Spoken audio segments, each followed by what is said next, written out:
The jaguar, or onça pintada in Portuguese, sits on top of the food chain in Brazil's jungles. No other animal here dares to face the biggest cat in South America. But despite their strength, these animals are now forced to flee a powerful foe, the wildfires that have turned vast stretches of their hunting grounds to ash, killing much of their prey. Some jaguars have also been found injured, like this one, rescued by the Brazilian army and flown out of the area. This man, who runs a guest house, says animals have come closer to cities and villages, seeking refuge as the woods where they live burn down.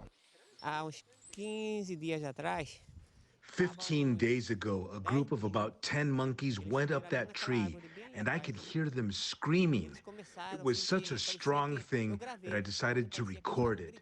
I was shocked. It sounded as if they were asking for mercy. It sounded like a cry for help.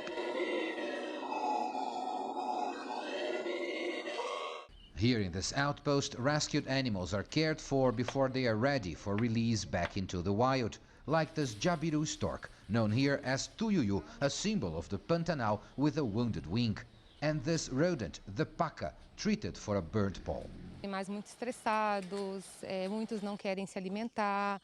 Animals are stressed, they don't want to eat.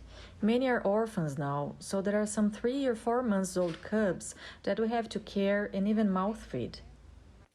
The wildfires are destroying the habitat of the animals that live in the woods here in the Pantanal, but soon the fish are also going to be hit when the rainy season comes and washes all these ashes onto the river.